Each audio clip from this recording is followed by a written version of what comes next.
I think the challenge for the defense is just, it's the next guy up mentality. There's no excuses about it. You've got to. I told them today and yesterday. I said, hey, look, it's an opportunity for these next guys, and I'd be a little bit more concerned if we didn't have a guy like Salim Brightwell at the Mike linebacker position.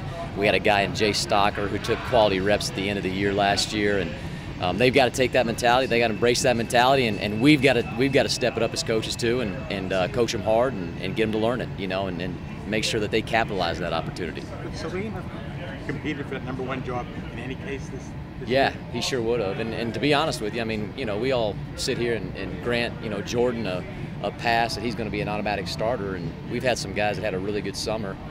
He would have had a competition as well. Now I know he's taken a lot of reps and he's been very productive and he's got all the media accolades, but we feel like some guys have closed the distance and closed the distance this spring and closed distance this fall camp in these first 2 days. So we'll get them ready. Who are those guys?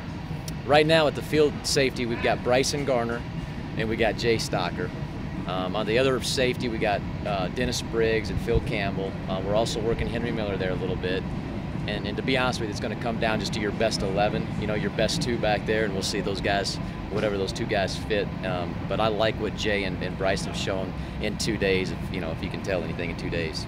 So how much does it hurt Jordan missing practice reps this early in camp? I know it's early, but... Yeah, we got to monitor it, and we've got to make sure that we do a good job of getting him in there enough that he can, stay in tune. But again, and I don't want to belabor the point, but if a guy comes in and we go to Oklahoma, or we have Oklahoma State come here, and we go to Penn State, and that guy's playing really well, when Jordan comes back, it's not just going to be handed to him. He made some choices. We live with those choices. You feel bad as a coach, just like you would as a parent, because you want to change behavior, and you feel bad. It hurts you, but you want him to move on from it. But to answer the question, we got guys that got to get ready, and we got to go win football games with the guys that are on the field. So that job won't just be handed back to him when he gets back, and we'll monitor those reps during fall camp and make sure he has a chance to win that job back. Obviously. Was he able to with you guys in film and upstairs? Oh yeah, absolutely, yep. Was he able to practice at all today? I think we've believed. Yeah. Coach said that DeMar has been going to safety meetings, but Right. he said it'll play some. Are you trying to develop some positional versatility there, or do you think it's more trying to move him to the safety position? No, we're trying to develop some versatility. You're always trying. I think when we brought him in, we knew he could play corner. We knew he could play safety, and so we're trying to develop that versatility as we move forward. And he's a smart kid too. He hasn't had a chance to take a lot of reps, but he's a smart kid, and he picks it up fast. And it's good for him to learn both of them. As he's kind of been dealing with that little injury of his too. So we just want to have as many guys that can do multiple things as possible. With Zeiss and Salim, it seems to me that you're going to be a little more athletic, if not more experienced linebacker this year, right? We should, yeah, we should. Now, again, Zeiss started off the season, got injured. He's got a lot to prove. He hasn't, really done anything yet. Salim played some reps, but definitely has some experience. And again, we think both those guys will do a fine job, and I would agree with that. I think that what we may lose in a little bit of knowledge and experience with Galambos and Caprera, we may make up for it in some athleticism. It's a little bit of a give and take. Considering how productive it was for you guys the last couple of years, how much of a challenge and how confident are you trying to replace one place as far as the options you see at end? Yeah, he was a highly productive kid, and I think you guys know this as well. Juan would do as many things good as he did, wrong as well, and he was a very instinctive guy. He played well within the system, but he took a lot of chances as well. So, I think we got some good, solid guys that will provide that. I think Dwayne Hendricks is a guy that could maybe fit into that mold. I think he could develop.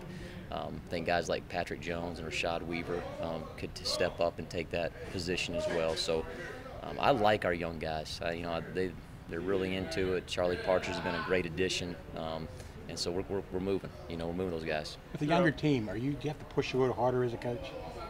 Yeah, you do. I think you got to push harder. I think we do have a culture established, but I think we've evaluated. Coaches have evaluated themselves. We've evaluated the team, and you're just trying to figure out a way to continue to get better all the time. The urgency is a big deal. And I take a guy like Jason Canuck or Damari Mathis at corner. Just get those guys to play at the speed that they have to play at. Snap in and snap out is a big, big deal. So that's where a little bit more of the urgency, aggressiveness can potentially come from as a coach. Along the lines of the youth that we've been talking about, Yeah. I mean, you lose a lot of experience, but kind of the flip side is now you're going to have more of those guys that you guys recruited. Is there sort of a balance of you're apprehensive because these guys maybe haven't played as much, but you're excited because you're finally going to get to use them a little bit? Yeah, I think that's exactly the point. I think when I know when we met with them, we said that same really exact statement. We said, we are younger. We feel like we have good quality talent, and it's just how fast can we get you guys developed. And then again, that's the two-way street of coach and player, taking advantage of all the meetings and obviously out here on the practice field as well. With that youth, how big of an asset is Avante? That's the one guy who kind of the one leader who's back. Right. Huge. I think Avante has earned the respect that he gets from the coaches, earned the respect that he gets from the players. And I'm excited to see him come out and really have a good year. And you can feel him just as far as emotional leader, has a good understanding of the knowledge of the defense, and that's exciting to see from him. What about opposite of Avante, that position? Motley had a really good year, summer. He really developed well. He's playing with a lot more confidence. And I'm excited to, again, I think he's going to be a solid guy. He's taken some reps as well. Both those guys can legitimately run. I think Avante and PM, we call him PM, I think both those guys run really well. So that's good to see. We're developing the third guy right now. That position is still up in the air, in terms of who's going to start. But Dane Jackson, got the two young guys, got a guy like Malinky Henderson, still wide open. Considering we were talking about the young talent. Yeah. Where are Watts and Camp compared to? Do you see a big difference in where they were compared to last year? There is a big difference, yeah. They matured, that's just part of the growth process when you get to college. They've matured a lot, and they've really taken to the coaching in the room. They've grown up in terms of just understanding a little bit more big picture as far as what they've got to get accomplished. Yeah, they understand it. They got a long way to go. I mean, they're not, again, not a proven commodity by any means. They got a ton of talent. Don't take that away from them. But to line up and play in the ACC, snap in and snap out, they got a long way to go here in the next few days. You've got Mike Capera out here helping out a bit. How nice is that to sort of have one of the veterans from last year back, even if he can't take any snaps for you? No, it's great. It's great. He does a great job. Was a strong emotional leader for us last year, and you kind of see and feel the same thing from him out here. Anything else?